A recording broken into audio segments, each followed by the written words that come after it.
Welcome to AppyPie Connect, a no-code platform that integrates the apps you use and automates your workflows.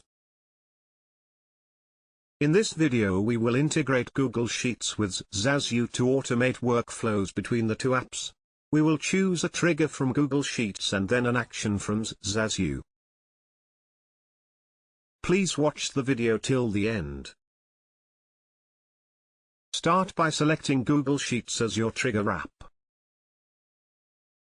Next, choose a trigger event. This is the trigger event that will initiate the flow in Connect.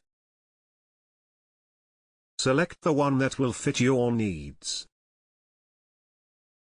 Now select xzazu as your action app. Next, choose an action event. This is the event that will initiate the flow in Connect.